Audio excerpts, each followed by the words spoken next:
This is Paul.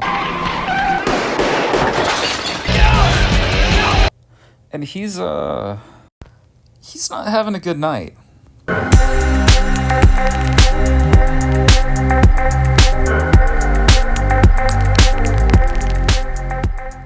After The King of Comedy, Martin Scorsese found himself in a transitional period. While the film found critical success, its darkly prescient examinations of parasociality and celebrity culture failed to resonate with broader audiences and resulted in diminishing returns from the box office. Furthermore, the production of his lifelong passion project, an adaptation of the controversial historical fiction novel The Last Temptation of Christ, was becoming an arduous affair due to both budget concerns and pushback from myriad Christian organizations. This would further compound into Paramount Pictures' decision to retract funding from the project, and as Scorsese found himself aimless within the studio system, he would soon be presented with an opportunity to develop a film through an independent outlet. Written as a student project by burgeoning screenwriter Joseph Minion, After Hours is thematically in line with the King of Comedy's black comedy approach, and the unrelenting narrative resonated with a disillusioned and frustrated Scorsese. After Hours follows the narrative of Paul Hackett, a young office worker from downtown Manhattan who feels restricted within his familiar environment and routine. After receiving a phone number from an amiable and eccentric woman named Marcy, after connecting with her at a local coffee shop, Paul reaches out to her and is invited to visit both her and her roommate in Soho. However, Paul's night would quickly transition from a standard meetup into what can only be defined as a freeform nightmare of cascading coincidences, all seemingly to the detriment of Paul. Within the foreign environments of Soho and late-night city life, Paul finds himself completely disconnected from those around him insomuch that the social situations he encounters become a form of slapstick. Paul's environment is not the contributing factor to his torment, though. Paul's intentions are often not driven by empathy, but rather by want, and as he starts to learn more regarding Marcy's traumatic past, he quickly and callously retracts himself from their conversation before leaving her without explanation. Paul's politeness is often underscored by a desire to mitigate conflict at the best of times, or to manipulate others into the facade of honesty at the worst, and as Marcy attempts to connect deeply with Paul despite his apparent platitudes, his inability to recognize her beyond transactional value becomes a catalyst through which Paul's quote-unquote bad night begins. After abandoning Marcy in a state of vulnerability, Paul heads out towards the subway to return home. When he arrives at the subway, however, the fare has risen due to nighttime conditions.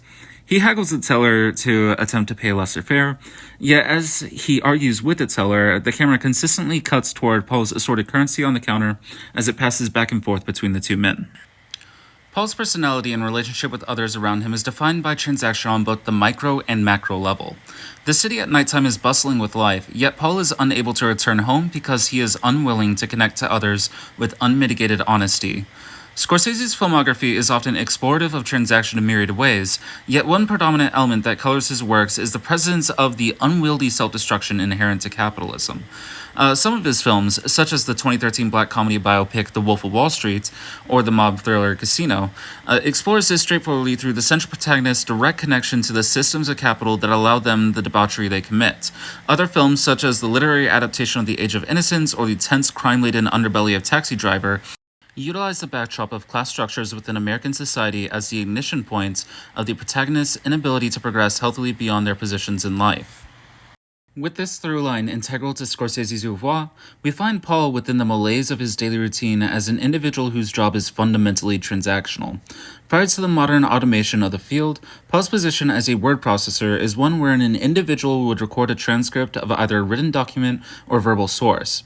In this regard, Paul's occupation is not defined by his ability to create or engage with the work, but rather to transfer information from one source to the next. After the opening credits, the audience watches Paul within his natural work environment as he is training a new employee in how to navigate their computer systems. Scorsese's camera initially cuts back and forth between both individuals, yet as the scene continues, the camera becomes a tracking POV shot that represents Paul's focus. This moment coincides with Paul's coworker attempting to shift their conversation away from work and toward his personal life. However, Paul becomes completely uninterested and gazes absently at different people passing by. I'd like to get into publishing. You know, there just aren't any openings right now, but what I would love to do is just create a magazine, my own magazine, which would be like a forum for writers and intellectuals. With that being said, let's take it back to the scene from the subway. Considering that Paul's livelihood is defined by a lackluster and unshifting environment where he processes human communication as a transaction between individuals rather than a veritable emotional connection, this scene exemplifies his behavior in the social macro. Throughout the film, Scorsese and frequent collaborator and editor Thelma Shoemaker borrow heavily from the editing techniques of Alfred Hitchcock. Hitchcock's filmography would often hold fetishistic and voyeuristic close-ups of individual objects to either emphasize their importance or distract from the overall narratives of his films. And in incorporating this element within After Hours, Scorsese and Shoemaker showcase this technique as a way to communicate foreign information to the audience to disorient them similarly to Paul. However, during the subway scene, Paul and the clerk engage in a heated argument surrounding Paul's inability to provide a full fare. The camera cuts back and forth between Paul and the employee, yet in a few crucial moments, as mentioned before, the fare itself is showcased as Paul pushes it towards the employee, only for the employee to push it back. The situation is inherently absurd. The heavy rain in tandem with Paul's desperation seems a fitting moment to provide some leniency to Paul, yet the clerk does not extend any iteration of peace toward him. However, it is crucial to note that Paul's own inability to socially allow others to engage in conversations with him when they are not acclimated towards his own gain is turned against him at this moment. Paul is stuck and able to receive what he wants because he cannot provide enough to benefit the other party, no matter how absurd the cost was to receive what he needed. Through the editing of the film, so much of Soho's environment becomes thoroughly alien to Paul as idiosyncrasies coalesce into social paradigms that he is unable to understand. But as the camera lingers on non sequiturs, the audience in turn becomes alienated by the anachronisms of the protagonist. Soho's environment is lively, dangerous, beautiful, and chaotic, while simultaneously holding a wealth of life beyond that of Paul's understanding. Sculptors and artists, broken people and lonely people, the good and the evil, coalesce into such a distinctly human environment, wherein the grandest joke of the film seems almost that Paul himself is the character by which the audience perceives the film through. His reductionist approach to the connection that he could find with other people rings hollow, yet in reducing the connection while also being put in the same social dynamics he puts others in, creates an ebb and flow within the narrative that keeps the pitch-black nature of its darker turns from collapsing.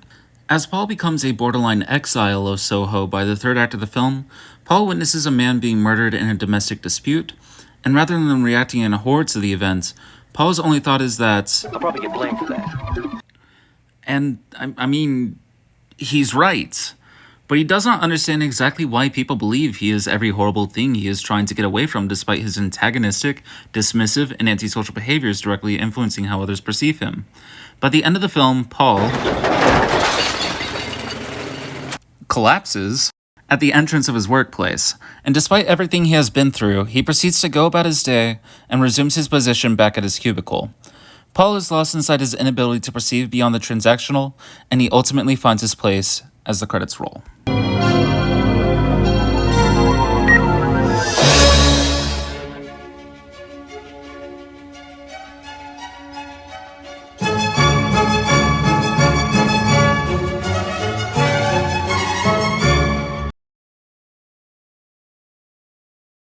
Unless.